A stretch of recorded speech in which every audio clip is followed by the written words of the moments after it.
Bonjour et bienvenue dans ce nouveau tutoriel consacré à Blender. Je m'appelle Yves Pereira et dans cette vidéo, je vais vous parler des matériaux dans Blender, ou comment changer cette couleur grisâtre faisant penser à du béton en quelque chose de beaucoup plus correspondant à ce que vous voudriez avoir comme matériau sur votre objet.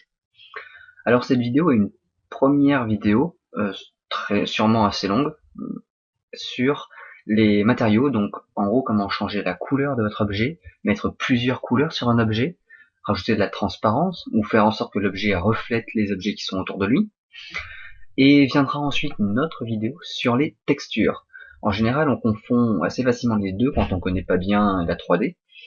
Les matériaux vont jouer sur les paramètres déjà préexistants de l'objet en changeant, donc voilà, je vous ai dit, la couleur, transparence, enfin la manière dont ça réfléchit la lumière. La texture, par contre, c'est autre chose. C'est, disons, la matière dans laquelle sera faite l'objet, sera fait l'objet. Donc, si l'objet est censé être un peu rugueux ou non. Et c'est en général dans les textures qu'on utilise aussi l'UV mapping. Enfin, on va apprendre à coller des images sur l'objet qui donnent un aspect à cet objet. Disons que si l'objet que vous avez modélisé c'est un arbre, on va aller y coller une image d'écorce dessus, au lieu de modéliser chaque écorce, d'avoir plein de points et de faire ramer son PC, on va coller une image sur cet arbre et d'écorce, et donc donner l'apparence qu'il y a de l'écorce sans forcément qu'on l'ait modélisé. Technique très utilisée dans les jeux vidéo pour avoir des objets avec peu de points et pour que le jeu soit fluide et qu'on puisse jouer sans que ça lag, tout en ayant un graphisme assez élevé quand même. Donc voilà, mais aujourd'hui la vidéo ne se concentrera que sur les matériaux, donc juste comment changer les couleurs et autres paramètres qui pourront déjà vous permettre de faire des choses assez poussées. Surtout si vous voulez pas faire forcément quelque chose de très réaliste, si vous voulez par exemple vous orienter vers de l'animation, côté cartoon, ou même, oui je sais pas moi, un peu comme du Wall-E ou enfin voilà, dans ce genre-là, eh bien ça peut très bien vous correspondre ce qu'on va faire aujourd'hui.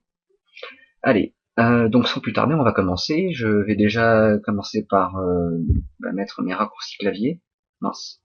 Je clique là-dessus. N pour refermer le panneau. Ici, je vais cliquer sur T pour le fermer. Et là, Join Area. Et on va rentrer ça. Donc j'optimise l'espace comme d'habitude. Et je vais aussi agrandir la fenêtre sur la droite ici. Donc pour faire des matériaux, on va aller dans le sous-panneau qui est ici. C'est la petite sphère là, marron et orange, avec, si on laisse la souris dessus, marqué Materials en bas. Donc là ça plante, donc ça marche pas. Donc je clique là-dessus, et de base notre cube a un matériau déjà préexistant. Bon, il se peut que si vous rajoutiez un objet dans votre scène, il n'ait aucun matériau déjà assigné à lui-même. Dans ce cas-là, le panneau ici ressemblera plus à ceci. Donc là, je viens de supprimer le matériau qui existait sur l'objet. Donc le matériau ressemblera à ceci. Donc si vous vous retrouvez avec un objet sans matériau comme ça, et que vous voulez rajouter quelque chose, une couleur, quoi que ce soit dessus, commencez par cliquer sur New, ici. Donc nouveau matériau. Là tout de suite, donc on commence ici, on va avoir une fenêtre nous montrant les différents matériaux qui sont sur notre objet. Pour l'instant, on n'en a qu'un seul, qui a été nommé en Materials.001. Donc pour l'instant, notre objet, notre cube ici, n'a qu'un seul matériau qui lui est assigné. Donc Material 001. On peut le renommer juste en dessous ici. C'est-à-dire qu'on va cliquer là-dessus et on va rajouter un nouveau matériau. Non, enfin changer le nom par exemple.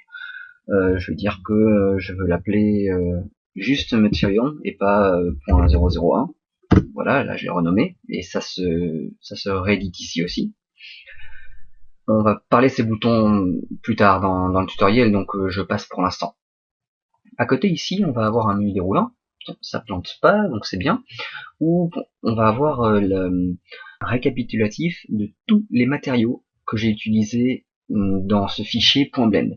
Donc que ce soit sur cet objet ou sur n'importe quel autre objet à côté, Blender va lister dans ce menu déroulant tous les matériaux du projet dans lequel vous êtes, du point blend que vous avez ouvert et sur lequel vous êtes en train de travailler. Donc tout à l'heure il y avait déjà un matériau préexistant, lui s'appelait Material, et ensuite on a rajouté un nouveau matériau tout à l'heure, qu'on a renommé en Material, mais il y avait quand même le matériau .001 qui a existé. Donc Blender le met ici aussi. Et tous seront recensés là comme ça.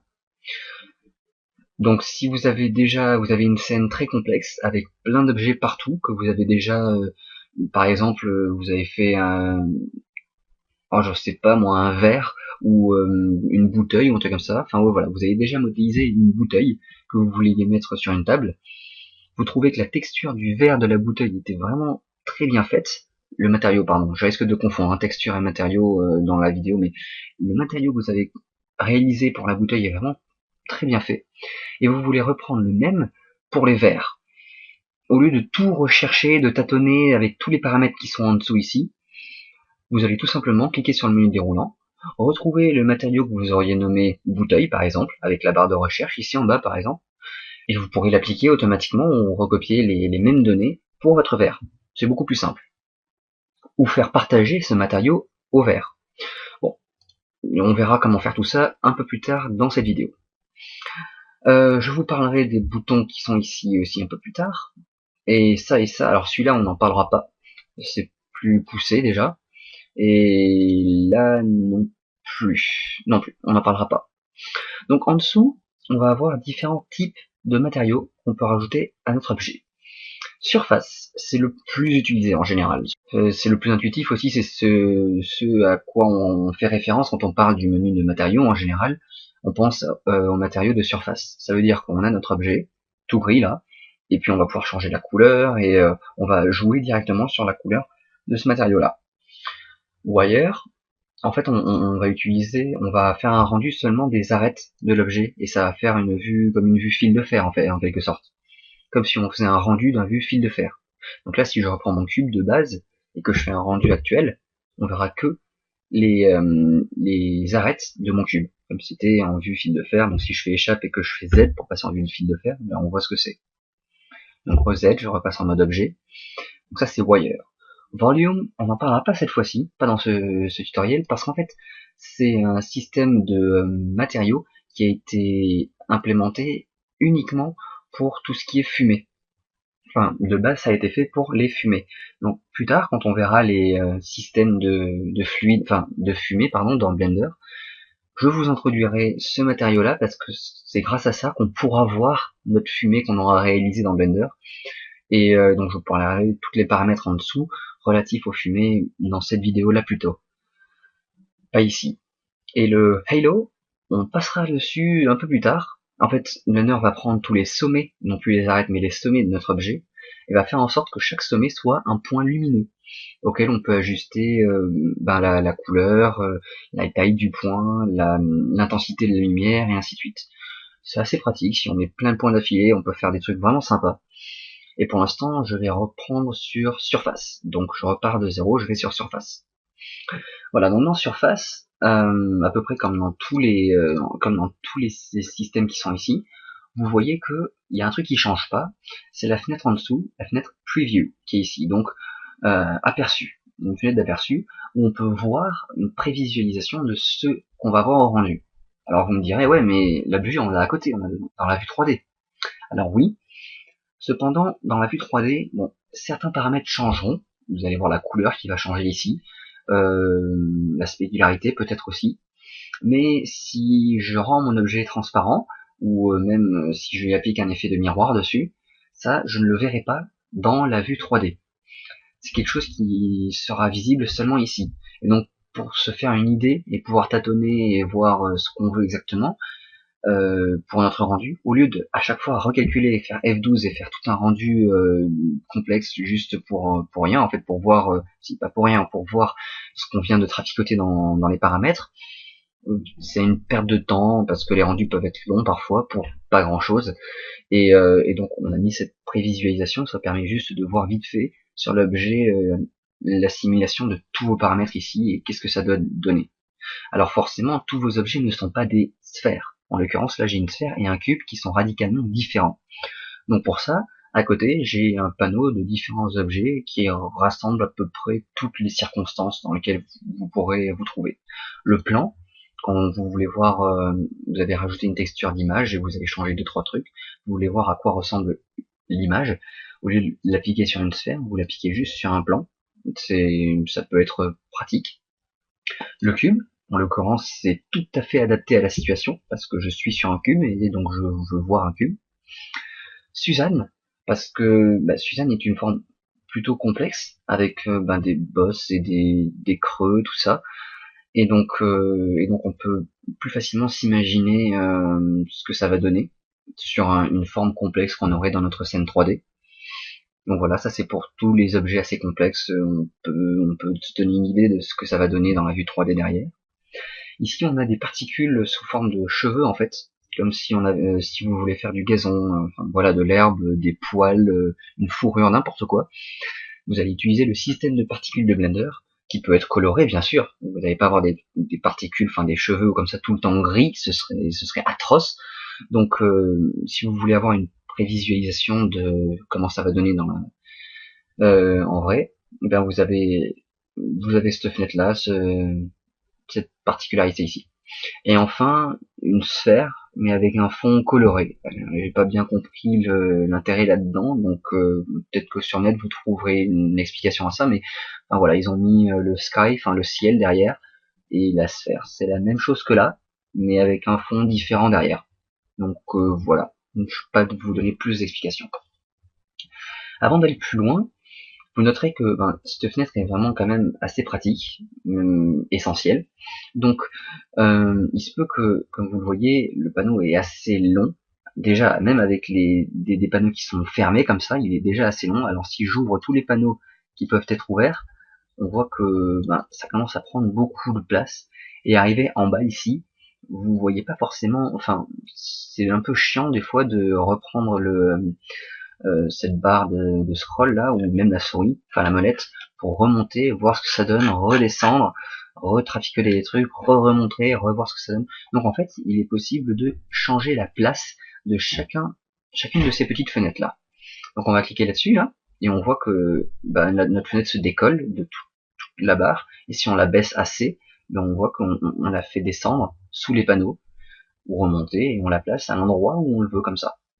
Donc à vous de modifier le panneau tel qu'il vous plaît, et moi je vais le laisser comme ça par souci du tutoriel en fait, pour pouvoir pour que tout le monde puisse se repérer, vu que c'est la situation de base dans Blender.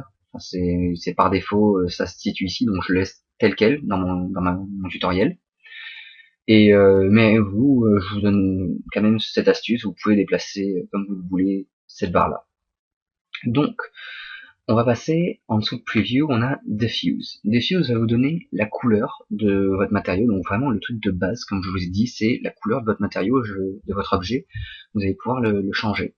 Pour ça, alors on peut être habitué dans d'autres logiciels à avoir trois barres avec marqué R, G, B pour Red, Green and Blue, rouge, vert et bleu en français, et changer telle valeur.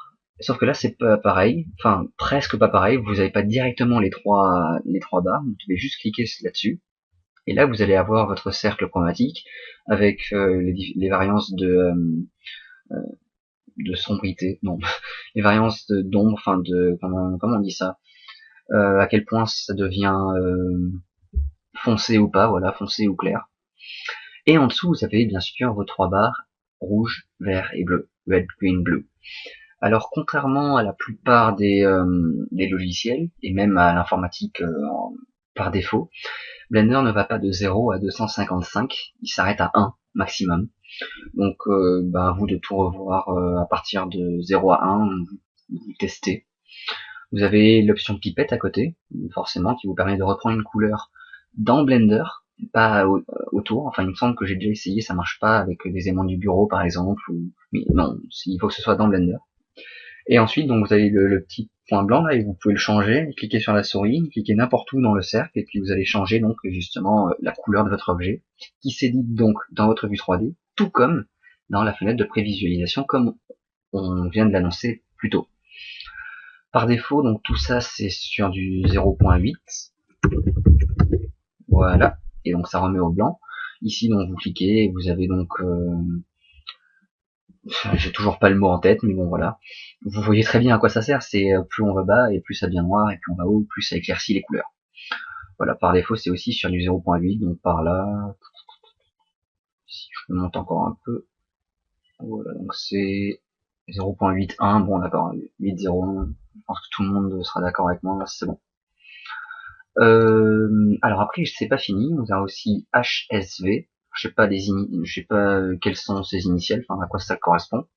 Je sais que si vous changez, non, on va se mettre ici par exemple, si vous changez le H qui est ici, vous allez changer la couleur en soi, donc vous allez bouger sur un seul et même cercle, parce que c'est en fait il faut le prendre comme plein de cercles concentriques. Donc sur chaque cercle on a une saturation et sur chaque cercle voilà on a un panel de toutes les couleurs en fait. Et donc le H va vous permettre de changer la couleur tout simplement, passer par n'importe quelle couleur. Le S lui va faire changer le ton de la couleur. Donc plus on est vers le 1 et plus la couleur sera pure, enfin je veux dire ce sera vraiment la couleur de base. Plus on sera vers le 0, plus on se rapprochera du blanc et plus la couleur sera légère, douce, je sais pas, ce sera une pointe de cette couleur là. Donc à vous de voir, par défaut c'est 0.4 je pense, un truc comme ça. Et en dessous le V vous permet de faire jouer donc la barre sur le côté dont je vous ai parlé, donc la sombritude, enfin voilà, en gros vous voyez ce que c'est.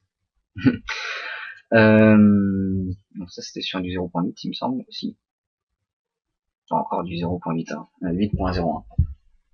Bon, ben voilà. Et enfin, vous avez le hexadécimal qui est à côté. Donc pour les informaticiens qui sauront ce que c'est que l'hexadécimal, en gros, l'ordinateur fonctionne avec des chiffres binaires, des 0 et des 1, langage binaire, vous avez tous entendu parler de ça, les geeks, voilà. Et en fait, le langage binaire, c'est, on rapporte le système décimal. Les systèmes décimales, grâce à nos mains, on a 10 doigts, donc on monte avec jusqu'à 10, et à partir de 10, on revient à 0, enfin on met 1, 2, 3, 4, 5, enfin voilà. Hexadécimal, c'est avec 16 en fait. C'est comme si on avait 16 doigts et qu'on comptait jusqu'à 16, et en fait le 16 c'est notre 10e doigt. Enfin en gros, difficile à expliquer. Et donc pour ça on est allé, en fait on compte 1, 2, 3, 4, 5, 6, 7, 8, 9, 10, non, 7, 8, 9. À partir de 9 on passe à A, B, C, D, jusqu'à 16, jusqu'à ce qu'on ait 16 éléments. Et avec ça on compte. Et bon, tous ceux qui font de l'informatique me comprendront, les autres j'espère que j'ai été assez clair. Et donc voilà, sur internet, pour ceux qui le veulent, vous pourrez trouver des valeurs de couleurs en hexadécimal, comme pour les RGB en fait. Hein. Au lieu d'avoir 3 numéros, R, G et B, vous avez juste un hexadécimal qui fait les 3 couleurs en fait en même temps. Les deux premiers bits, bah, les deux premières valeurs, E et 7 par exemple, qui sont pour le rouge, je pense, le vert et le bleu, enfin on va le prendre comme ça. Et bon, enfin voilà, vous vous débrouillerez sur net. Pardon. Hein. Mais c'est pas l'outil de ce tutoriel. Donc on passe à autre chose. Donc Diffuse vous permet de changer la couleur. Mais alors on va pas rester sur le rose parce que, enfin voilà, je pas forcément le rose. Je vais prendre une couleur un peu or. J'aime bien le or moi. Bon, un truc dans le genre, voilà, ça peut être sympa. Et donc voilà, donc ça c'est le Diffuse, on change la couleur, mais on peut aussi changer l'intensité qui est en bas. Donc cette part intensité, qu'est-ce que c'est? Disons que Blender va calculer l'absorption de votre objet. Pour n'importe quel objet, suivant son opacité, tout ça, le matériau dans lequel il est fait, sa texture, vous avez, bon, pour certains d'entre vous, vous avez peut-être eu ça en cours de physique chimie, vous avez étudié la lumière, et vous savez que, donc, comparé à la peinture, les 3 couleurs primaires, c'est pas le rouge, vert et non, le rouge, le bleu et le jaune, c'est le rouge, le vert et le bleu. Donc c'est avec ça qu'on fait les 3 couleurs primaires de la lumière. Et en fait, lorsqu'un objet est transparent, par exemple, et que la lumière passe à travers, s'il est teinté de rouge, enfin si on le voit en rouge comme ça, c'est parce qu'il absorbe telle ou telle couleur. Et donc ça fait qu'il devient rouge. Et si on donne des couleurs à certains objets, c'est parce que chaque objet absorbe plus ou moins les couleurs de la lumière, du soleil par exemple. J'espère que je suis clair dans ce que je dis, parce que voilà, c'est compliqué à expliquer et à comprendre. Disons que là, l'intensité, va dire, bon bah si c'est à 0.8, l'objet va absorber de la lumière, donc le 0.2 qui reste, c'est un pourcentage en fait, donc l'objet va absorber 0.2, 20%, je veux dire, 20% euh, de la lumière qu'il reçoit. Donc à partir de la source de lumière qui est ici, on verra les paramètres dans une autre vidéo pour la luminosité. À partir de la lumière qu'il envoie, Blender calcule, bon bah sur cette lumière, l'objet absorbe 20% de cette lumière. Et donc ça le rend un peu plus sombre. Si on baisse cette valeur, ben, l'objet va absorber de plus en plus de la lumière qu'il reçoit, jusqu'à être complètement noir. Parce que l'objet absorbe toute la lumière, et donc n'en renvoie aucune. S'il ne renvoie aucune lumière, il ne renvoie aucune couleur, parce que la couleur est véhiculée par la lumière en fait. Donc l'objet ne renvoie aucune couleur, et donc l'objet est complètement noir. En fait, dans cette situation-là exactement, il me semble qu'on est dans la situation d'un trou noir, tout simplement. Un trou noir, c'est le seul objet, il me semble, qui ne renvoie aucune lumière. Donc, bah voilà. Vous me corrigerez si j'ai faux dans les commentaires. Donc voilà, par défaut, c'est sur du 0.8 et suivant les objets que vous voudrez créer, ben vous voudrez faire varier cette valeur. À côté, on a un menu déroulant qui plante comme d'habitude, avec différents noms de... alors c'est des noms de quoi? De philosophes, il me semble. Ouais. Enfin, je sais pas trop, mais c'est des noms de grandes personnes, tels des philosophes ou des mathématiciens, soit l'un soit l'autre, je sais plus. Sauf pour le Toon. Et en fait, chacun de ces noms renvoie à un script différent pour le calcul des couleurs, en fait. C'est-à-dire que Orient Nayar va faire la même chose que le Lambert de base, qui est en bas. Donc quand on est en Orient Nayar, on va avoir les mêmes paramètres que vous voyez ici, sauf qu'en plus on va avoir roughness qui est en bas, c'est une autre valeur que l'on peut faire varier et qui elle rajoute un peu en réalisme sur le calcul de la couleur parce que ça prend en compte la rugosité de l'objet. Bon, à vous de voir avec cette valeur de faire jouer. Ensuite, vous avez le toon. Donc, c'est pas vraiment le nom d'un philosophe ou d'un mathématicien. Toon, c'est pour faire penser au cartoon. Donc, les comiques, les bandes dessinées, enfin, ce que vous voulez, les anciens dessins animés. Et donc, ça va donner un dessin plus, enfin, un style de couleur plus proche du dessin à main levée. Bon, ça donne très moche, hein, là, juste là, ça donne vraiment très moche. Vous allez avoir, j'ai jamais vraiment testé ce côté-là, mais vous aurez sûrement des tutos sur le net qui vous montreront comment utiliser ce diffuse. Et donc voilà, ça vous donne un effet un peu plus cartoon. Vous avez aussi Minaret et Freshnel. Alors Minaret et Freshnel.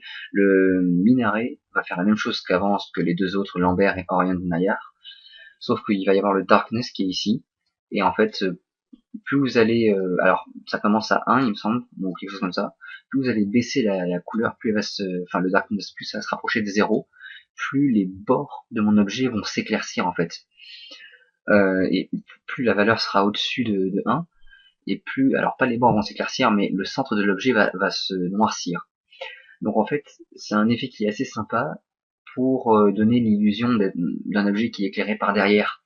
Donc au lieu de s'embêter à mettre une lumière derrière notre objet et de faire un éclairage comme ça en espérant que ça éclaircisse bien tous les bords, on peut donner un peu de ce minaret et en fait éclaircir les bords en réduisant la valeur du darkness et donc ça éclaircira un peu, ça donne un côté un peu plus doux à l'objet, un peu plus, je sais pas, oui doux c'est ça.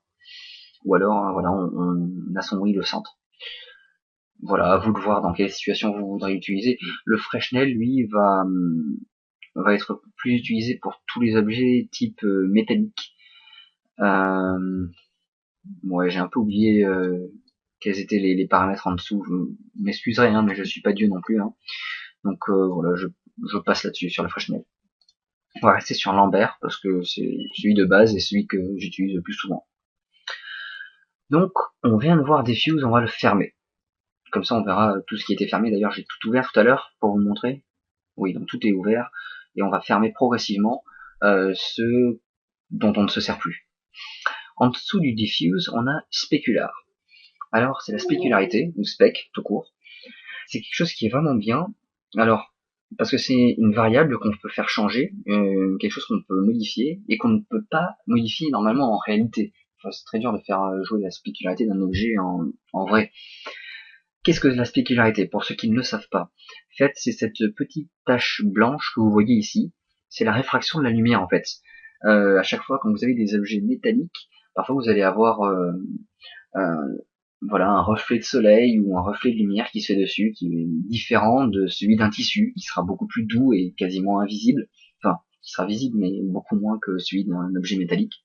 Vous avez une voiture, un miroir, n'importe quoi, vous avez tout qui se reflète dedans et qui revient dans vos yeux. En général, ça fait très mal aux yeux, et on n'aime pas ça. Ça, c'est la spécularité de l'objet. Et voilà, on peut la faire varier ici. Donc, on peut changer la couleur de la spécularité. Donc, à vous de voir ce que vous voulez. L'intensité, encore une fois. Donc, plus l'intensité sera forte, plus la spécularité sera dure. En fait, enfin, il y aura plus de lumière et ce sera concentré. Plus ce sera faible, par contre, et moins on verra de spécularité. En fait, plus on se rapprochera des objets type bois ou tissu, enfin, dans ce genre-là. Donc voilà, par défaut, je pense que c'est à 0.5. Et le hardness, donc la dureté qui est en dessous, va être modifié aussi. En fait, plus on va se rapprocher de 0, plus on va aller vers le bas, et plus on va aller, alors hein, c'est un peu extrême quand même, mais plus on va l'agrandir, en fait, plus on va élargir, adoucir en fait la tâche sur l'objet. Et plus on sera dans les valeurs élevées, si je monte à 200 par exemple, plus la tâche sera concentrée, petite, et ça complété avec une intensité très forte. Voilà, ça nous donne une spécularité comme sur des métaux comme ça. On le voit pas bien sur le cube, peut-être que sur Z on le voit mieux. Ça donne quelque chose de beaucoup plus pointu. Alors que si on descendait l'intensité, si je le mettais à oui, voilà, 0.2 par exemple, bien, et que ici on met aussi à 0.2, non, à 2 tout court, non, ou 20, voilà, on va avoir quelque chose de beaucoup plus diffus sur l'ensemble de l'objet. Donc voilà. Ah oui, alors là encore une fois, vous avez plein de différents scripts qui vous permettent de jouer sur différentes valeurs. Je les connais pas ceux-là par contre, parce que la spécularité j'y touche assez rarement. Et vous avez aussi le toon, donc voilà, là aussi vous pouvez avoir une idée de quelque chose de beaucoup plus dessin à main levée et compléter avec le toon de ici, ça peut être quelque chose de sympa. On va rester sur le Coctor de base. Et en général, je touche que aux deux valeurs intensité et hardness et dureté. Je change même pas la couleur de base. Donc je joue que sur ces deux valeurs et ça me permet déjà de trouver mon bonheur. Alors ça me fait penser que j'ai oublié de vous parler de ramp. On va revenir sur au-dessus en fait. On va revenir sur le diffuse. On va cliquer sur ramp et de suite, vous voyez. Alors je vais revenir sur ma sphère. Je vais peut-être augmenter à 50 celui qui est ici, non, le hardness, et là je vais le remettre à 0.5. Et on va jouer sur le ramp qui est ici. Alors la rampe, qu'est-ce que c'est? Ça va quand vous cliquez sur rampe, voilà, vous avez cette longue barre, c'est le plus important en fait à retenir. Vous allez retrouver la rampe dans d'autres choses, quand on fera des textures à côté, quand on fera d'autres choses encore. On va avoir souvent cette rampe. Elle est très pratique. Elle permet en fait de faire un dégradé de couleurs de l'une à l'autre. Et, et alors vous avez des manettes, là où vous les voyez pas, mais vous avez deux manettes, vous avez une ici et une là. Et plus vous les bougez, plus vous voyez, donc ici on sait que ça c'est du blanc, on commence par du blanc complet, et on va vers du transparent complet. Alors quand vous voyez le quadrillage derrière, normalement c'est que c'est transparent. Donc quand on sélectionne une manette, alors on peut ajouter une manette si on veut en cliquant sur Add, donc là vous en avez trois. On peut changer, par exemple, je vais dire que je veux aller ici, cette manette là, donc il faut la sélectionner. Quand on l'a sélectionnée, on voit que on est sur du transparent. Donc ici, alors on va cliquer là-dessus. Normalement, j'aimerais avoir cette fenêtre qui apparaisse. Là, ça va être galère si j'arrive pas à faire, si ça bug comme ça. Alors, mince. Ah, c'est vraiment chiant. Parce que moi, j'aimerais jouer avec cette valeur, par exemple. Donc, j'aimerais qu'il y ait de la couleur, que ce soit pas non plus complètement transparent là. Alors ça, c'est pas pour le transparence. La transparence, on la voit dans le RGB. Ah mince. Si je reviens ici, voilà, RGB. vous ai montré le RGB. Non, alors c'est différent en fait. En plus, le panneau est différent ici. Parce que vous allez avoir RGB, je sais pas si vous le voyez, et en dessous vous allez avoir A. Le A, c'est pour l'alpha en fait, et c'est pour la transparence. Donc alpha est à 0 là, pour l'instant. Si je monte le alpha, voilà, là on peut bien voir le panneau. Si je monte l'alpha, que je le mets à 1 complètement, l'objet ne sera plus du tout transparent. Enfin, cette manette ne sera plus du tout transparente. D'ailleurs, elle est blanche. C'est-à-dire qu'elle prend la couleur qu'elle a au centre, enfin sur son panel de couleurs. Donc on va lui donner une couleur différente. Si je change ça pour du rouge, par exemple, voilà, là on va bien voir qu'on a un dégradé jusqu'à notre manette qui est ici, qui elle est transparente. On le revoit ici, on voit le panneau en dessous. Si on va là, on voit le alpha qui est à 0.5, donc elle est à moitié transparente et à moitié blanche. Voilà, on va augmenter l'alpha, on va le mettre à 1, et on va rajouter d'autres manettes. Alors, quand vous sélectionnez une manette, vous pouvez cliquer sur Delete aussi, et dans ce cas-là, vous allez supprimer la manette qui est là. Et le F ici permet de faire un flip, donc ça inverse tout, ça prend le milieu, en fait, ça inverse toutes les manettes, en fait. Et ça change le sens. Là, on a un flip qu'on a fait. On va augmenter un peu le rouge. On va le mettre ici. On va le faire passer par du bleu. Hop. Et voilà, on voit qu'on a fait un anneau ici. On va ajouter une nouvelle manette entre les deux.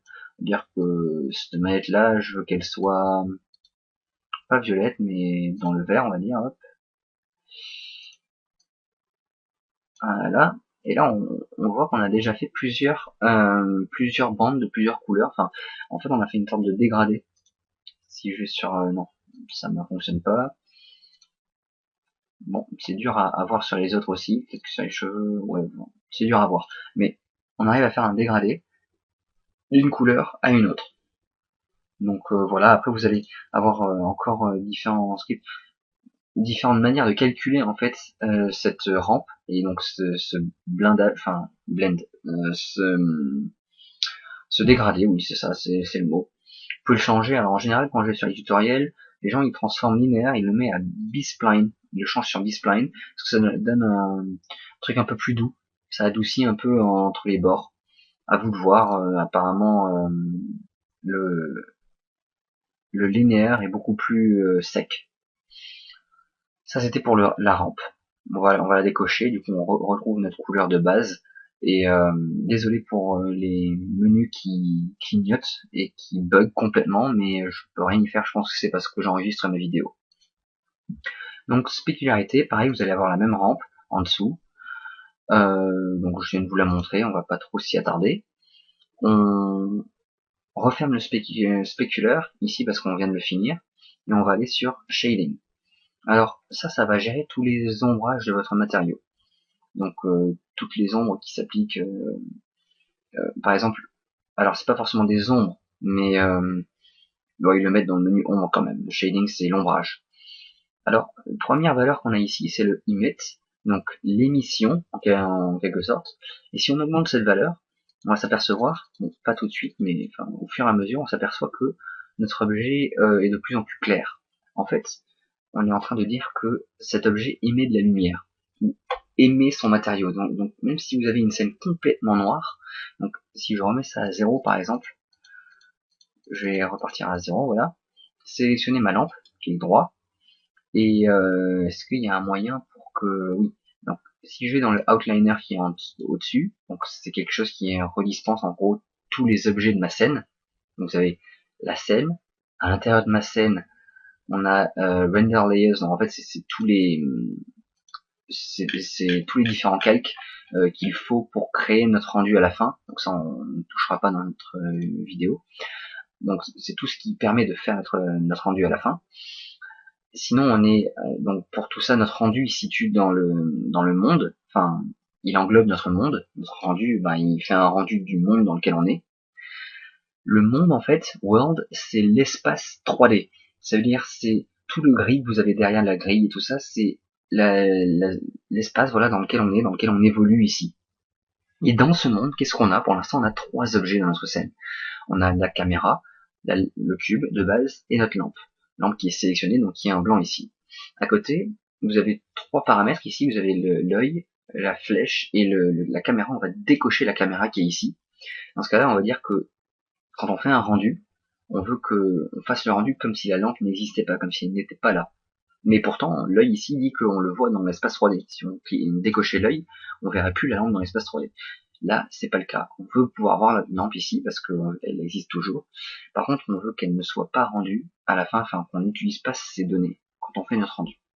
Si je fais ça, et que pour mon cube, j'ai une émission de 0, je fais mon rendu, et mon cube est entièrement noir. Tout noir, voilà, il n'y a aucune lumière qui vient dessus, donc comme je l'ai dit tout à l'heure, pas de lumière qui apparaît sur l'objet, qui vient, donc aucune lumière qui est réémise, qui est renvoyée par l'objet. Quand je vous ai parlé de l'absorption tout à l'heure avec diffuse, aucune lumière qui est réémise, donc l'objet est entièrement noir, parce qu'il n'y a aucune lumière à refléter. S'il n'y a pas de lumière qui est renvoyée, ben l'objet est noir. Donc ça c'est une aparté. Si par contre j'annule mon rendu, je reste avec ma lampe qui n'est pas visible, et que par contre j'augmente la valeur d'émission. Je vais refaire mon rendu, et là on voit que de suite, notre objet a de la couleur. Enfin on voit l'objet, on voit la couleur de notre objet. Parce que le matériau est visible, enfin le matériau est émis par l'objet. L'objet émet cette couleur et le matériau qu'il est en train d'avoir. Sauf que vous noterez, par exemple, que cette fois-ci, on n'a pas de spécularité sur notre cube. Et pourquoi? En fait, parce que il n'y a pas de lampe, justement, il n'y a pas de lumière qui vient dessus, donc rien à refléter comme lumière. C'est juste la couleur qui est envoyée parce que l'objet est émis. Donc là, j'ai vraiment pas rajouté la lampe, hein, et elle est toujours pas là. Sinon, il y aurait la spécularité qu'on verrait sur notre objet. Donc échappe, c'est à utiliser avec modération parce que c'est quelque chose qui peut rendre assez moche des fois. En dessous on a ambient, donc en fait c'est à 1 parce que donc cette barre va gérer le pourcentage ou oui sûrement un pourcentage en fait de lumière ambiante qui est prise en compte, que l'objet peut recevoir en fait. Vous savez que dans le monde, enfin en général, dans la réalité, vous avez une source de lumière, ça va être votre lampe dans une pièce, le soleil à l'extérieur, ou même le soleil par votre fenêtre dans une pièce. Et cette lumière, bon, il y a des endroits qui ne sont pas directement éclairés par la lumière, et qui, si on restait strictement au fait que la lumière c'est un rayon, enfin c'est un photon qui part d'une source et qui va en ligne droite sur un objet, et dès que ça touche un objet, ça disparaît. Dans ce cas-là, on aurait plein d'endroits très sombres dans la vie réelle. Or là, ces endroits supposés normalement être sombres sont quand même éclairés. Tout cela parce que la lumière rebondit, comme on l'a vu tout à l'heure, l'objet absorbe de la lumière, 20% ici, mais en renvoie 80% de la lumière qu'il reçoit. Donc la lumière est renvoyée dans toutes les directions, ce qui fait que partout autour de nous, on a des photons qui rebondissent un peu partout sur les objets qui nous entourent, et c'est ça qui fait que la plupart des zones sombres sont quand même éclairées dans la vie en général. Et cette valeur, mise à 1, permet cela, permet que l'objet prenne en compte la lumière qui rebondit autour. Enfin, dans le Blender internal, donc dans le Blender qu'on utilise actuellement, c'est pas vraiment utilisé. On peut le simuler si on le veut ailleurs dans Blender, mais de base c'est pas pris en compte. Cette valeur est à 1, mais elle ne sert à rien pour l'instant parce qu'on n'a pas installé d'ambient occlusion. Donc c'est ce qu'on appelle l'ambient occlusion, voilà. Donc la lumière ambiante, le rebondissement de lumière ambiante. Et si on réduisait cette valeur, on dirait que cet objet n'est plus affecté par cette ambient occlusion si on en mettait dans notre scène. Je vous montrerai plus tard comment en mettre. C'est très simple. En dessous, on a translucency, qui est à 0 par défaut. En fait, je sais pas si vous avez déjà remarqué, des fois vous êtes dans la nature et vous prenez une feuille d'arbre ou n'importe quel végétaux, vous prenez une feuille de n'importe quel végétaux comme ça et vous mettez la lumière.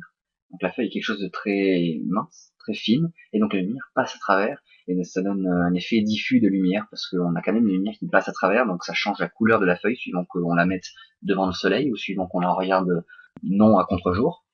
Et pour simuler cette lumière qui passe à travers les objets, à travers des objets minces comme ceci par exemple, on va utiliser cette valeur de translucency. Donc en augmentant cette valeur, on va permettre à l'objet de faire passer la lumière à travers. En fait non, pas vraiment. On va plutôt dire si la lumière, s'il y a une lumière qui vient de ce sens, de ce côté, sur l'objet, de l'autre côté, par contre, on devrait avoir une ombre, et en fait, on va éclairer plus ou moins l'ombre en fonction de translucency. En fait, on simule cet effet de lumière qui passe à travers. Ça, c'est pour translucency. À côté, 3 boutons, je vais vous en parler que d'un, shadeless, parce que c'est le seul dont je connais. En fait, il va rendre inutile tous les autres, on voit que tous les autres paramètres, à part la couleur ici du diffuse, donc vous pouvez changer la couleur encore. Tous les autres paramètres qui viennent derrière deviennent inutiles, en fait ils sont grisés, on peut même plus les modifier. Si on peut les modifier, mais ils sont grisés parce qu'ils sont pas pris en compte. On n'a plus de spécularité, on n'a plus rien.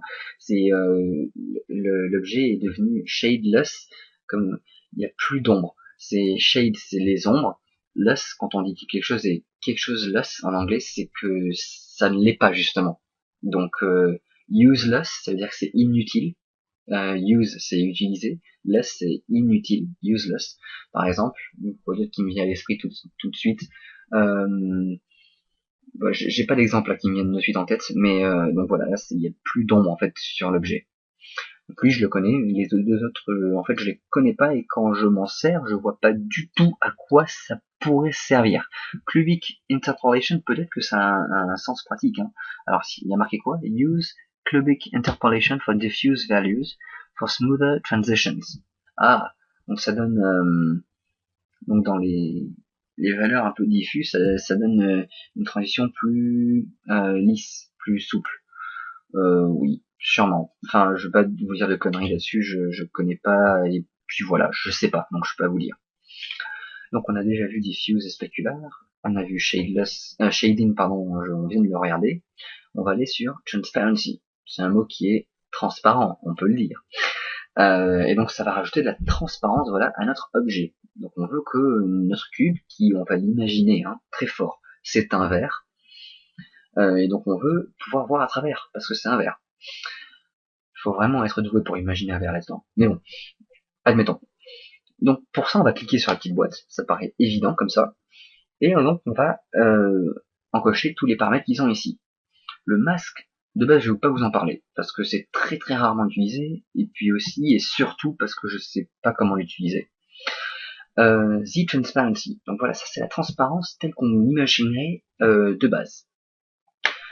Pour faire jouer la transparence, je vous l'ai déjà répété plein de fois dans d'autres tutoriels, il faut faire jouer le alpha. Donc je l'ai même dit plus tôt avec le diffuse et specular, on a cette alpha, et l'alpha en informatique c'est la transparence. Quand c'est à 1, l'objet est opaque, quand c'est à 0, l'objet est entièrement transparent. On voit que là, on n'a plus d'objet. Pourtant, il existe l'objet, on voit qu'il réfléchit la lumière. C'est-à-dire qu'il y a de la spécularité dessus, donc l'objet existe bel et bien. Sauf que, il est transparent, donc on voit à travers. Bien sûr, en dessous, on a la barre pour le spécular, donc ça va être l'alpha du spécular. Donc si on met ça à 0, la spécularité est transparente elle aussi. C'est bizarre de dire qu'une réflexion est transparente. Mais bon, admettons. Et dans ce cas-là, l'objet existe encore, je peux vous l'assurer. Il y a une ombre là en dessous. Donc ça génère de l'ombre. Mais il est tout simplement invisible. Donc voilà, à vous de jouer avec ces deux valeurs. Et ça résume en quelques mots, en fait, en deux barres, ça résume la transparence. Donc l'outil en soi. Sauf que, alors oui, je vais vous parler de Fresnel à côté, donc le Fresnel, si on l'augmente, on peut avoir une illusion de transparence aussi, sauf que c'est de la transparence qui vient, c'est comme si on venait à partir de la caméra, donc Blender calcule, le plus proche de la caméra va devenir transparent, et ainsi de suite, comme si on voyait un objet transparent vu de la caméra, c'est ça. Et donc, qu'on va avoir sur les bords, donc on a de plus en plus de matériaux, enfin d'éléments, et donc l'objet n'est pas forcément transparent complètement si on le voit sur les tangentes comme ça. Donc là, voilà, il va jouer un peu là-dessus. Donc l'objet est transparent, mais on voit quand même les contours pour dire que l'objet est là. C'est dur à expliquer en fait, mais vous le voyez très bien dans la prévisualisation, ce que ça fait comparé à l'autre où on ne voyait complètement plus l'objet. Même si ça on augmente à une valeur immensément grande, on verra toujours les bords de l'objet parce que là il y a plus d'objets en fait, c'est plus épais. Si on prend une sphère vide, en fait, il n'y a que des parois, la sphère est vide. La paroi ici, si on la prend exactement sur le bord, elle est plus épaisse parce qu'on traverse beaucoup plus longtemps la paroi que si on prend ici, on traverse une fois la paroi, on est dans le vide, on retraverse la paroi là. Et c'est transparent. Là, non. Donc, c'est compliqué à expliquer, effectivement. J'espère que vous comprenez. Donc là, on remet à 0. Voilà.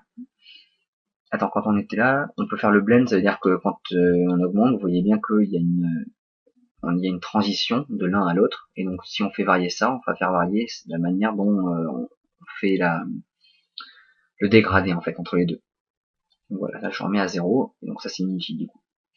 Ça, c'est the transparency. En fait, c'est la transparence telle qu'on l'imagine de base. Quelque chose à transparence, pour nous, c'est quelque chose à travers quoi on peut voir. Donc, notre vision passe à travers l'objet. Sauf que, en réalité, en vrai, donc si notre cube vert, voilà, notre cube vert était transparent de cette manière, vous feriez votre rendu, vous diriez quand même qu'il y a quelque chose qui bug, qui plante, c'est pas naturel, on sait de suite que c'est quelque chose qui a été fait par ordinateur. Pourquoi ça? Si vous regardez un vrai verre, que vous prenez une image de référence à côté, vous allez tout de suite vous en rendre compte, remplissez le verre d'eau à moitié, un truc comme ça, plongez un crayon à l'intérieur, c'est le test qu'on fait la plupart du temps, et vous aurez l'impression que le crayon est cassé. Il rentre dans l'eau sous un certain angle, et puis là il se casse au niveau de l'intersection entre l'eau, enfin l'extérieur de l'eau et l'intérieur de l'eau, et il prend un angle complètement différent. Pourtant votre crayon est droit, vous l'avez sorti, vous savez que le crayon est tout droit, et qu'il n'est pas cassé. Ça s'appelle l'indice de réfraction. Quand on travaille avec la lumière, on voit que suivant les milieux dans lesquels passe la lumière, eh bien la lumière va se déplacer différemment. Elle va changer d'angle aussi. Comment dire? C'est tout l'effet d'un prisme. Vous avez un prisme, la lumière rentre, elle est toute blanche à l'intérieur, puis comme elle rentre dans un milieu différent, euh, suivant les couleurs en fait, donc le rouge, le vert comme ça, ils vont se comporter différemment dans un milieu différent, dans le vert, en l'occurrence du prisme, et donc vont changer leur angle de trajectoire. Leur trajectoire va changer d'angle, et donc c'est pour ça qu'on voit tout le spectre de la lumière, qu'on voit un arc-en-ciel, enfin en gros quand ça ressort. Comment dire? Le milieu de l'air, c'est le milieu 1. On dit que c'est le milieu et qu'on y assigne la valeur 1. Quand la lumière passe par du verre ou passe par de l'eau ou n'importe quoi qui est transparent, la trajectoire de la lumière est déformée. C'est ce qui donne cet effet de quelque chose de cassé ou quelque chose qui soit complètement déformé. C'est vraiment très dur à expliquer avec des mots, je m'en rends compte en faisant ma vidéo, mais j'espère que vous avez compris. Sinon, vous allez taper indice de réfraction sur Google, et vous allez voir Wikipédia, et je pense qu'ils s'expliqueront peut-être même mieux que moi. Mais voilà, donc ça, ce n'est pas simulé par le The Transparency. Donc on va aller voir sur Ray Trace qui est à côté. Ray Trace. Donc vous avez les mêmes paramètres, vous avez le alpha qui est ici, en dessous vous avez le spéculaire, donc si vous variez ça, vous avez exactement les mêmes paramètres qu'avant. Vous pouvez rendre votre objet complètement transparent comme tout à l'heure. Freshnel, tout ça. Sauf qu'en dessous, on a plein d'autres paramètres qui viennent de s'ajouter. Notamment IOR, IOR. Et IOR, ça vous fait penser à quoi? Indice de réfraction. Ah oui, non, ça colle pas. Donc c'est Index of Refractability en anglais. Il me semble que c'est ça. Ça va être marqué si je laisse ça là. Non. Bon. C'est indice de réfraction en fait en anglais. IOR. Donc par défaut ils mettent à 0.9. Ou 1. Non, je viens de cliquer dessus, c'est pour ça. Par défaut ils mettent à 1. Donc 1 c'est celui de l'air. C'est celui qui déforme rien du tout en fait. C'est celui dans lequel la lumière évolue de base et qui est donc de 1. Si on augmente ça, juste un tantinet, et qu'on redescend le alpha qui est ici, on va voir que de suite, on ne voit plus à travers, comme tout à l'heure. D'ailleurs, si on le descend à 0, notre objet est censé être transparent, d'ailleurs ça se voit qu'il est transparent, mais pas complètement. La lumière qui passe à travers est modifiée, change de trajectoire et sort de manière différente. Si on voit avec un cube aussi, on verra que c'est différent encore une fois. Donc voilà, là on a le parfait exemple de la lumière qui est modifiée. Enfin, donc du coup, ce qu'on voit à l'opposé, la lumière qui passe, qui est réfléchie par les objets qui sont derrière et qu'on voit normalement en transparence, passe à travers l'objet et donc sont modifiés. Et voilà, et on voit des trucs bizarres. Là, si vous utilisez l'indice de réfraction sur votre verre, vous aurez quelque chose de beaucoup plus réaliste. D'autant plus réaliste que l'indice de réfraction qu'utilise Blender, Contrairement au diffuse, là tout à l'heure on avait des RGB qui n'allaient pas jusqu'à 255. Là le diffuse utilise le vrai diffuse qu'on utilise en physique chimie et en vrai, enfin les scientifiques tout ça utilisent le même que celui de Blender. Donc si vous allez sur internet et que vous allez chercher l'indice de réfraction de, je sais pas, de la jade, du diamant, du verre, du plastique, de n'importe quoi, vous aurez exactement les vrais indices de réfraction de ces matériaux. Vous pourrez copier-coller exactement dans l'indice de réfraction de Blender et vous aurez la vraie valeur pour votre matériau. Et ça vous donnera plus de réalisme dans votre scène 3D. Alors après, Filter, Fall Off, Limit, Depth, j'en parle pas, parce que je l'ai jamais utilisé, je sais pas ce que c'est. Je vais un tout petit peu vous introduire le gloss qui est ici, qui va dire que pour un... Ah non, ça je vais vous l'indiquer en dessous, dans le miroir. C'est pour ça que je parlerai du gloss dans le miroir. Ici, je vous parle pas non plus du gloss, parce que... Ah, ça fait quoi? Ça fait comme à la télé quand il n'y a pas de chaîne. Ben voilà, je savais pas ce que c'était. Bon. Euh, donc je passe là-dessus, et donc on vient de voir Transparency, qu'on va redécocher et qu'on va ranger.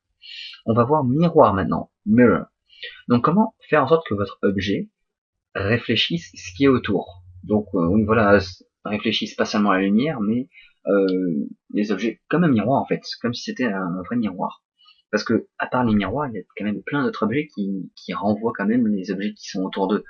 Même juste des vitres, des fois vous pouvez vous voir en miroir dans la vitre de votre voiture ou devant une fenêtre comme ça, même si c'est pas autant qu'un miroir, un vrai miroir, quand même il y a ce petit effet dedans. Et si vous voulez vraiment vous rapprocher du réalisme, prenez en compte cela. Donc pareil que pour Transparency, on va cliquer dessus pour que ça puisse marcher, pour que ça puisse être appliqué à l'objet. Et première variable qu'on peut varier, c'est Reflectivity. Donc la réfraction en fait. Si on augmente ça, on voit que progressivement on garde quand même notre couleur, notre matériau, sauf que ben voilà, on réfléchit tous les murs qui sont autour de la sphère. C'est plus de la transparence, c'est on réfléchit ce qui est autour. Et bien sûr, si on monte jusqu'à 100%, on a un miroir total, complet. Voilà, on peut changer la couleur en dessous du miroir. J'aurais jamais dû faire ça, parce que pour retourner à 1, ça va être galère. Voilà. Euh, donc on fait varier ce qui est ici. Et c'est là que je ne vous parle pas de tout ce qu'il y a autour, sauf du gloss, avec le amount qui est ici, donc on va le baisser. Là, on voit que c'est un peu brouillé, mais comment vous donner l'idée de ce que c'est? Ah, donc on va remettre ça à 100%, à 1, et donc ça grise tout ce qui est en dessous.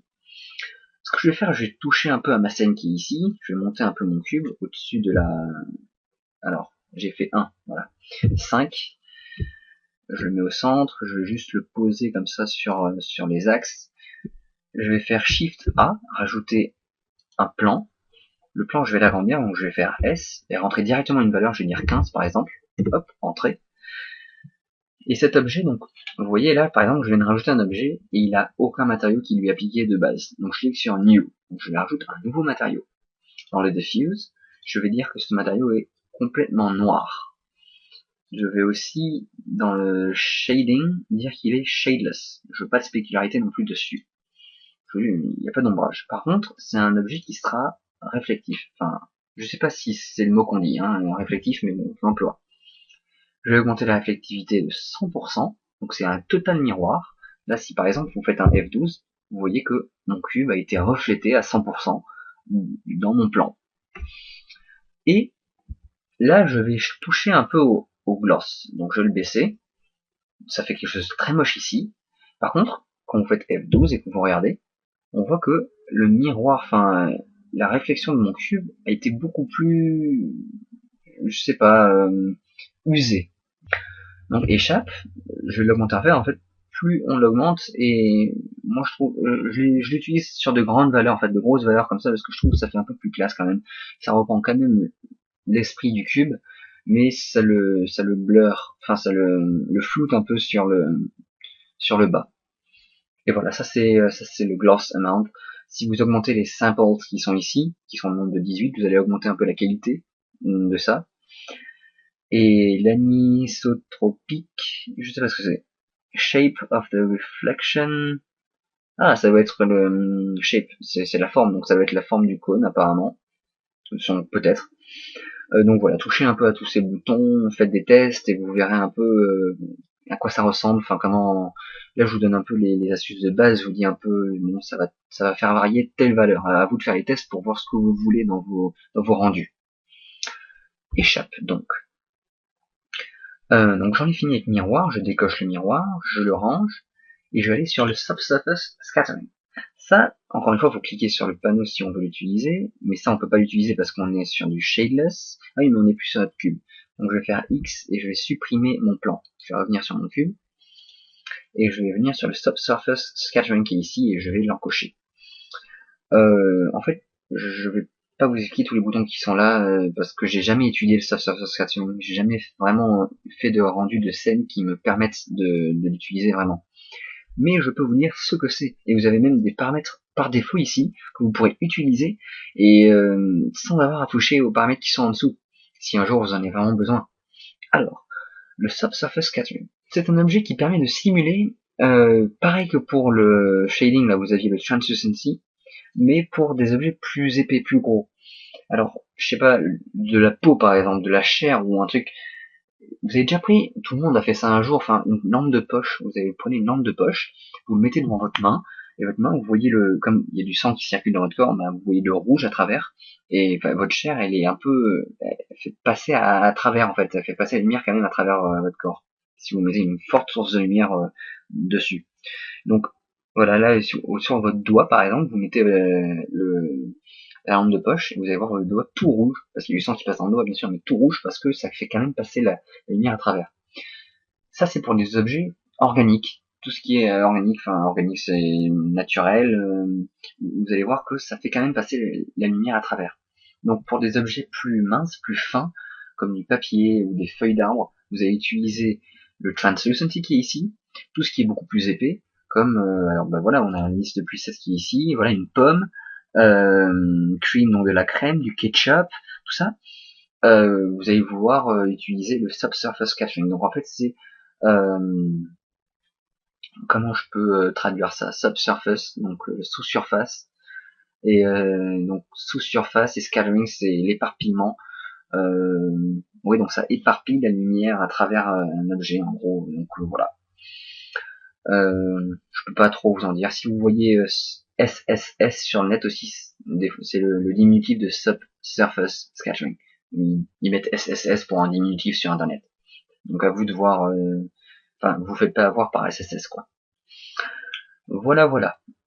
Donc si vous changez les valeurs qui sont ici, je pense que vous pouvez faire plus et ça rajoutera ça le rajoutera dans les valeurs qui seront ici. Voilà, et je suppose que c'est ça. Donc vous enlevez ça, vous refermez ce bouton qui est ici. Strand, non plus, je vais pas vous parler de Strand parce que je sais pas ce que c'est. Options, on passe. Shadows, là par contre c'est intéressant. Là on va encore s'occuper des ombres. Alors là c'est les ombres que l'objet va dispenser, donc l'ombre qui est en dessous par exemple, et l'ombre qu'il va recevoir. Donc disons que pour l'instant de base, l'objet reçoit les ombres des autres objets qui sont autour. Donc si au-dessus j'avais une autre sphère ou un truc, quelque chose qui était ici, entre la lumière et l'objet, ben l'ombre de cet objet serait diffusée sur mon cube, et ce serait très bien pris en compte. Donc si on décoche ça, il n'y aura pas d'ombre qui arrivera sur mon objet. Ça c'est pour le premier. Receive Transparent. Ça c'est important, parce que ça il va toujours falloir vous pensiez à le cocher, dans le cas où vous aurez des objets transparents dans votre scène. Si ici, le verre que j'ai créé tout à l'heure, je le mets ici, ou la bouteille, je la crée ici. À un moment, la bouteille, j'aurais mis une propriété de transparence sur ma bouteille, pour que la lumière passe à travers, enfin qu'on puisse voir à travers de la bouteille. Et il n'y aura aucun souci, quand je ferai mon rendu, je verrai à travers ma bouteille, sans aucun problème. Par contre, vous allez voir que j'aurai ma bouteille ici, je pourrai voir ce qu'il y a derrière ma bouteille, mais l'ombre de la bouteille sur mon cube va être bizarre, parce que ça va être une ombre complètement pleine, comme si la bouteille était opaque. Le mineur va prendre la forme de la bouteille, il va dire bon mais ça c'est mon objet, il est entièrement opaque, et voilà, je dispense l'ombre toute noire dessus. Or, ma bouteille est transparente, donc la lumière est censée passer à travers la bouteille. même avec l'indice de réfraction, quand même censé passer à travers la bouteille. Et donc l'ombre n'est pas censée être entièrement noire. Or, c'est ce qui se passerait de base dans le Blender. Donc pour ça, il faudrait sélectionner mon cube, non pas la bouteille, mais le cube, et dire, bon bah, ce cube peut recevoir les ombres transparentes. Donc les ombres venant d'objets transparents. Une ombre étant du coup transparente. Donc là, il faut pas oublier d'encocher ce petit cube ici, parce que c'est très important. Ça peut faire des trucs très moches des fois, et voilà, sans qu'on sache pourquoi. Donc c'est une petite astuce qu'il faut vraiment connaître. Et cast only veut dire, ben, votre objet, vous le voyez pas, mais il dispense quand même une ombre. Donc là, l'objet disparaît entièrement. Par contre, son ombre, elle reste là. C'est-à-dire que la bouteille que j'ai ici, qu'elle soit transparente ou opaque ou n'importe quoi, on s'en fiche, bah vous pouvez dire, bon ben voilà, elle ne fait que dispenser une ombre. Donc on ne la voit pas au rendu, impossible, elle n'est pas là. Par contre, l'ombre sera quand même sur le cube. Au lieu de créer tout un objet transparent, mais ici, sans faire le ray trace en Z-Transparency et mettre le alpha à 0, et la specular à 0, là pareil, on verrait pas l'objet, ben, ça vous permet d'enlever cette contrainte ici de faire ça. Vous faites juste cast only, l'objet ne sera pas visible dans votre scène, et les ombres, elles, seront quand même dispensées. C'est un truc, un plus dans tout ce qui est les logiciels de 3D, c'est que voilà, je me répète, mais on peut faire dans la scène 3D des trucs qu'on ne peut pas faire en vrai. C'est impossible, en vrai, on peut pas avoir un objet qui n'existe pas, mais qui crée quand même une ombre. C'est inhumain, c'est pas physique. Dans Blender, ou dans n'importe quel logiciel de 3D, c'est possible. Yes, we can. Donc voilà, ça c'est ça que j'aime beaucoup avec la 3D aussi. Donc on enlève le cast only. Donc le reste qui est autour, je vous en parle pas non plus, et vous n'avez pas besoin de le savoir parce que de toute façon, je sais pas, ça sert à rien, mais ouais, ça va pas vous avancer grandement dans vos matériaux. Custom Properties, c'est pour tous ceux qui utilisent ou qui créent des scripts pour s'aider dans Blender. Il y en a qui font ça, ils ont des scripts, voilà, pour les aider dans Blender. Et pour ça, ils utilisent le Custom Properties. Autant dire que c'est un niveau beaucoup plus évolué que moi, et tellement plus évolué que je vous conseillerais juste d'aller voir le Blender Wiki pour savoir comment l'utiliser. Voilà, ceci conclut... Ah non, on ne conclut pas en fait ce tutoriel sur les matériaux. Maintenant, je vais vous montrer comment faire plusieurs matériaux sur un seul et même objet. Et oui, pour ça, on va juste changer la couleur de certaines faces de ce cube. Alors, pour ça, on va tabuler en mode édition. On va se faire une sélection par face, ici. Et voilà, et on va sélectionner une face. Pour l'instant, on va changer que celle-ci, pardon. Donc pour ça, on va aller là-dedans, dans les matériaux, on va créer un nouveau matériau, ici, avec le plus. Donc on va faire oui, new. On va le renommer, on va dire que ce sera du rouge. Voilà. Et on va changer, donc diffuse, on va aller dedans, on va changer la couleur pour du rouge. Hop, ici. 0. Voilà. Et là, on a un beau rouge. Mais monsieur, la face, elle devient pas rouge. Eh non.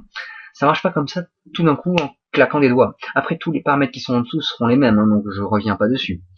Je vais juste changer les couleurs et vous montrer comment assigner plusieurs couleurs à un seul et même matériau. Donc ici, on rajoute ou on enlève les matériaux qu'on a déjà créés. Et là, en dessous, dès que vous avez créé un nouveau matériau, vous allez avoir Assign, Select and Deselect. On va cliquer sur Assign. En fait, on va dire, on a 7 faces de sélectionner. Si on tabule en mode objet, on voit que ces 3 boutons disparaissent. Il n'y a que en mode édition qu'on les voit. Et tout ce qu'on a sélectionné, on va dire, bon, bah, ça c'est sélectionné, ce matériau est sélectionné, et ben on va assigner ce matériau à ce qui est sélectionné ici. Et donc on fait Assign. Et là, notre face devient rouge. On peut retabuler en mode objet, et magie. Voilà, notre cube a une face rouge maintenant. Retabule en mode édition, on resélectionne avec un clic droit un nouvel objet, une nouvelle face, on refait un plus, renew, on va nommer vert, par exemple. On change donc la couleur pour du vert. Hop. Et on reclique sur Assign. Et voilà, là on a assigné une nouvelle couleur à une nouvelle face. Après donc pour les deux autres qui viennent à côté, on va voir Select. Donc si par exemple donc là j'ai ma face verte de sélectionner. si mon objet est beaucoup plus complexe, que par exemple les faces rouges que j'avais sélectionnées, que j'avais assignées, étaient beaucoup plus nombreuses, et que je voulais pas avoir à cliquer sur chacune des faces pour resélectionner tous les rouges, et ensuite changer, je sais pas, n'importe quoi, refaire un assign ou autre chose.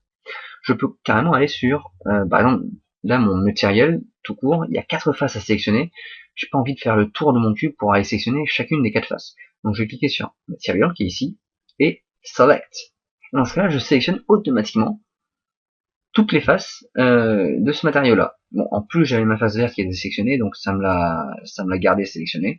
Donc un shift clic et puis voilà, ça suffit à désélectionner la face verte. Donc si je fais A, je désélectionne tout, je vais sélectionner le rouge, je clique sur rouge, je fais Select, et donc je sélectionne toutes les faces qui sont en rouge, enfin qui utilisent ce matériau-là. Et si donc j'ai tout désélectionné par contre, tout le A, et je veux garder que le rouge et le vert, donc je ne veux pas le matériau tout court, je clique sur Material et je fais Deselect, et ça va me désélectionner toutes les faces qui sont sélectionnées et qui utilisent ce matériau-là. Voilà, voilà. Voilà. Ça c'était le plus. Le moins c'est pour donc retirer les matériaux, c'est-à-dire que je suis sur le vert, je ne le veux plus, je le supprime. Ah, donc je ne peux pas le faire en mode édition. C'est écrit ici. Donc je passe en mode objet, je fais moins, ça me supprime le vert, je fais moins encore une fois, ça me supprime le rouge, et ça me remet sur le matériau de base. Voilà. Vous noterez maintenant que ici, on a tous les nouveaux matériaux que j'ai créés à côté. Le red, le green, celui que j'avais pour le plan tout à l'heure quand j'ai fait la réflectivité là. Même si le plan a été supprimé, le matériau lui reste là parce que je l'ai créé. Donc voilà. Et ici vous avez un autre menu déroulant. Vous allez pouvoir avoir copy et paste. C'est les deux derniers. Le premier, j'arrive pas à lire ce que c'est. Je me souviens plus. Je l'ai jamais utilisé, donc je sais plus ce que c'est exactement. Mais vous allez avoir copy et paste qui sont ici. Ça veut dire que vous pouvez très bien faire CTRL Z par exemple. Si je fais CTRL Z, je vais retrouver mon vert et mon rouge. Et je vais dire, bon ben mon vert, je veux qu'il ait les mêmes propriétés que le matériau de base. Ici, material. Donc, bah, je vais aller créer green, je sélectionne. Non, je sélectionne mon matériau. Je dis, bon bah je vais copier, ici, voilà, je vais copier tous les paramètres que j'ai donné ici de mon matériau. Je vais sur green, je vais là-dessus et je vais faire paste, donc coller. Et mon green changera automatiquement tous les paramètres par ceux du matériau qui était en haut. Voilà, c'est aussi simple que ça. Bah, je pense que j'ai fait le tour. On peut, au lieu de cliquer sur moins, on peut aussi cliquer sur la croix ici et ça supprime le matériau en laissant quand même la place pour un nouveau truc. Donc on peut refaire new et tout ça. Là on enlève carrément, on désalloue la mémoire, enfin là-dessus pour le matériau qui est ici. Le plus qui est là, je sais pas ce que c'est. Ah, ça incrémente les nombres. Ah non, ça crée plein de fois le même matériau. Ça duplique le matériau en pleine fois. Donc bah, ça vous donne un bon aperçu. Après vous pouvez jongler votre molette, vous pouvez aller en haut ou en bas, voilà, vous pouvez même faire une recherche ici. Si je suis tout en bas et que je veux mon matériel tout court ou mon green par exemple, je vais chercher et hop, il me trouve green, hop, et je sélectionne mon green. Voilà. Donc ça c'était pour tout ce qui était surface. Comment assigner plusieurs couleurs à un seul et même objet. On trouvera d'autres moyens de le faire, je vous montrerai plus tard avec d'autres outils dans Blender, mais pour l'instant c'est déjà assez bien, assez pratique, tel que je vous l'ai montré actuellement. On va passer maintenant à Wire qui est ici. Enfin non, Wire c'est la même chose, il n'y a pas grand chose à dire, c'est juste que ça vous montre une file de fer dans votre rendu. Il n'y a rien d'autre qui change. Donc en fait, bah, vous avez déjà tout vu. Ensuite, on passe sur... Ah non, on passe pas sur volume, je vous ai dit que volume je vous le montrerai avec les fumées. Donc il reste Halo à vous montrer. Pour vous montrer Halo, ça n'a rien à voir avec le jeu. Pour vous montrer Halo, comment est-ce que je vais faire ça? Déjà, je vais supprimer mon cube de départ parce que j'ai trop de matériaux appliqués dessus, enfin c'est trop le bordel. Et je vais refaire Shift A, et cette fois-ci, je vais ajouter un plan, juste un simple plan. Faire New Material, je vais faire Halo. Non, je vais juste rester en surface pour l'instant parce que je vais modifier. C'est pas un plan que je veux. Je mets en vue de dessus, et en vue de 5 aussi. Non, orthographique, c'est ça que je voulais. Voilà. Je vais zoomer un peu. Je vous ai déjà expliqué que vous avez le mode objet, vous avez votre objet, vous déplacez tout ça, et vous pouvez aller éditer votre objet. Et si, dans l'édition de mon objet, Là par exemple, je supprime tout. Par exemple, je fais X et supprimer velocities, donc là j'ai plus rien. J'ai quand même mon point orange là, et c'est-à-dire que j'ai quand même un objet. Il existe. Si je repasse en mode objet, donc là je suis repassé en mode objet, j'ai un objet que je peux déplacer. Là j'ai mon point orange qui est encore ici. Donc pour l'instant, mon plan que j'ai créé n'est plus un plan, mais enfin c'est un objet plan qui est créé, donc j'ai quand même mon objet qui est là, sauf qu'il est vide. Mon plan, j'ai redéfini ce que c'était qu'un plan pour Blender. J'ai dit bon pour Blender, un plan maintenant, c'est rien, c'est un objet vide. Et là, à partir de là, je peux faire n'importe quoi, c'est-à-dire je peux faire CTRL Z et re-avoir mon plan parce que j'aimerais le re-avoir. Et j'aimerais juste ne supprimer que ça et n'avoir qu'une ligne en fait. C'est exactement ce que je cherche à faire. Donc voilà, je ne veux avoir qu'une seule ligne. De vue de 7, je vais l'agrandir un peu. Hop, voilà. Et là, je vais utiliser le bouton W, parce que dedans, il y a le Subdivide, c'est l'outil de subdivision, en fait. Je clique dessus. Normalement, j'ai créé un nouveau sommet au milieu, là. Comme il y a plein de trucs, on ne le voit pas. Je vais cliquer sur T, comme ça, j'ouvre le menu des outils à côté. Et sous le menu éphémère, c'est le menu, en fait, éphémère, je dis ça parce que quand on vient d'utiliser un outil, on vient de faire quelque chose, vous allez avoir les propriétés relatives à l'outil que vous avez utilisé ici. Parfois, hein, pas pour tous les outils, mais parfois. Et donc c'est dans la deuxième partie du panneau ici. Vous avez plein d'options sur cet outil. Et si vous faites quoi que ce soit, même si c'est juste tabuler en mode objet et retabuler en mode édition, vous allez perdre toutes ces propriétés qui sont ici. Enfin, ça va rester tel que vous les aurez modifiées, mais vous ne pourrez plus jamais modifier les paramètres là. Même en faisant CTRL Z, vous ne retrouverez pas ce panneau-là. Donc il faut vraiment, une fois que vous avez créé que vous avez utilisé votre outil, donc là W Subdivide par exemple, outil Subdivide, vous traficotez tout ce que vous voulez là-dedans, vous êtes vraiment sûr de ce que vous voulez, et ensuite vous faites une rotation, vous faites une extrusion, vous utilisez autre chose, un autre outil, mais tant que vous n'êtes pas satisfait avec les propriétés ici, là, vous faites rien, même pas tabuler en mode édition, même si on a le droit de tourner autour de l'objet. À la limite, ils nous ont gardé ça encore. On a le droit de tourner autour de l'objet. Mais rien d'autre. Même juste une sélection d'un point. Ah si, ça garde la sélection du point. Et là, on voit bien qu'il y a trois trucs. Donc ça, c'est Subdivide. Number of cats, c'est le premier qu'on voit ici. On va l'augmenter, on va le mettre à 10. Après, les autres trucs, je vous montrerai une autre fois, si je voulais pas déjà montrer. Je vous montrerai tout ça une autre fois. Ensuite, vous allez refaire W et re-subdivide, parce que 10 c'est le maximum en fait. Moi je veux beaucoup plus de 10. Et je vais... Merde, pas ça.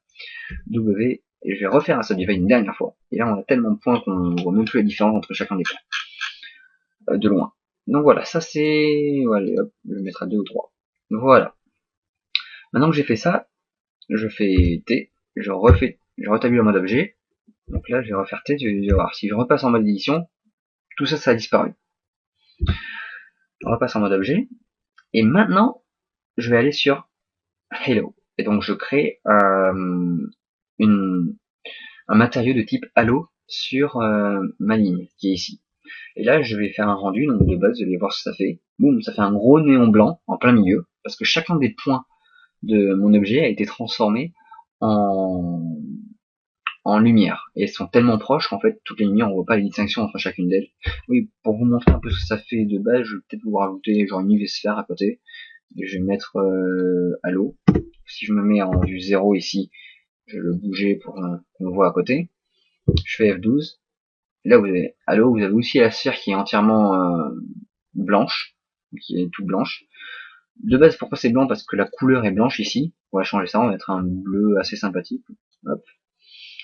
Et on va changer, ensuite vous avez trois paramètres à côté, c'est tout ce dont on verra dans le Halo, d'autres trucs, mais on verra rien d'autre, on verra que ces trois là qui sont là. On va modifier la taille qui est excessivement grande, et on va mettre ça à 0.04. Vous voyez, comme quoi. Donc dans l'aperçu on voit quasiment plus rien des points. Par contre quand on fait un F12, on s'aperçoit que la taille est beaucoup plus nette, enfin c'est beaucoup plus adapté pour le rendu qu'on veut faire. Et si j'applique ça aussi à ma ligne, donc là je vais prendre quelle couleur? Je vais prendre un vert. Voilà. Et je vais changer ça, je vais remettre 0.05 cette fois-ci. On voit peut-être quelques petits points, mais enfin voilà, pas grand chose. Et F12, là on a un sabre laser, les maîtres de Yoda. Ça va être Maître Yoda. C'est cool, hein. Sympa. Donc ça fait un beau néon et on peut régler la taille comme ça enfin l'épaisseur voilà de nos points lumineux, de nos points lumineux. Et donc voilà, je vous ai fait la sphère pour que vous voyez. Là j'ai plein de points collés les uns aux autres, donc on voit même plus la différence. Ça fait comme une ligne de néon en fait, un rayon laser, un sabre laser, ce que vous voulez en fait. Et ici par contre vous avez plein de points donc assez espacés pour qu'on voit la distinction de chacun des points. Donc ça c'est ça. À côté vous avez le hardness. Plus on descend vers 0 et 1, il me semble que plus la couleur se rapproche du blanc en fait, va s'éclairer. Si je fais F12, on voit que c'est beaucoup plus clair. Et en dessous du hardness, donc ça on va le remettre parce que par contre plus on est élevé, donc si je mets un 50 par exemple, vous voir que je fais F12, voilà, plus on a le vert tel qu'on l'a défini au début, plus c'est beau en fait. Donc on va faire 25, je pense que c'était par défaut à 25. Et le HAL en bas, il faut que je l'essaie parce que j'ai complètement oublié ce que ça faisait. Ah non, c'est le HAL, voilà, c'est ça. Plus on l'augmente et plus on se rapproche du 1. Le hardness, alors ça fait quoi? J'ai oublié. L'un des deux disait autre chose. J'ai oublié ce que c'était que le hardness. Donc voilà, ça c'était le add et le hardness. Et le seed en bas, je vois pas à quoi ça peut servir. Donc on passe. Voilà, je vous ai montré Hello, Volume, Wire, non, je ne vais pas montrer Volume, et enfin, si Wire, je vais montrer, Surface, et d'ailleurs, on va essayer avec Surface, qu'est-ce que ça donne? Ça donne rien, parce que, pourquoi ça donne rien avec Surface? C'est parce qu'en fait, notre objet n'est constitué que de points, enfin, et d'arêtes. Or, les points et les arêtes sont des objets, enfin, des objets infinitésimalement petits, et donc, enfin, par mesure, pour pouvoir modeler, faire de la modélisation dans le Blender, on les voit dans la vue 3D, mais en vrai, si on zoome, ils ont toujours la même taille. Un point a toujours la même taille. Donc, enfin, à l'écran, c'est toujours aussi petit. Donc du coup, ça veut dire que dans Blender, les points et les arêtes sont infinitésimalement petits. Donc quand on fait un rendu d'une arête seulement, ou d'un point, à moins d'être en wireframe mode, vous ne verrez rien du tout. Voilà, voilà. Wireframe ou Halo. Voilà. Fortiori pour les points, vous pouvez les sommer, vous pouvez utiliser Halo. Mais pour tout ce qui est segment, bah, utilisez plutôt Wire pour pouvoir les voir. Voilà, voilà. Bon, bah, ceci conclut cette fois-ci notre tutoriel. J'espère que j'ai été clair, que vous avez apprécié. Je m'excuse d'avoir pris tant de temps. Normalement, c'est environ un tutoriel par mois. Donc je m'excuse d'avoir pris tant de temps pour sortir celui-ci, mais je savais qu'il allait être long, parce qu'il y a plein de boutons à expliquer, plein de choses à voir. Et la fois où j'ai voulu le faire, il y a 1 ou 2 semaines de cela, j'avais la voix complètement cassée. Et, et donc je me disais que ça servait un peu à rien de faire un tutoriel avec la voix cassée, parce que si vous n'arrivez pas à me comprendre, enfin, voilà, c'était pas bien. Donc j'ai attendu les vacances, et bon, bah, j'espère que au moins que ça continuera de vous servir, et que vous continuerez de progresser sur le chemin de la Blenderitude, et voilà, enfin, là je m'emporte. Allez, ciao, à une prochaine tutoriel, hein. Salut.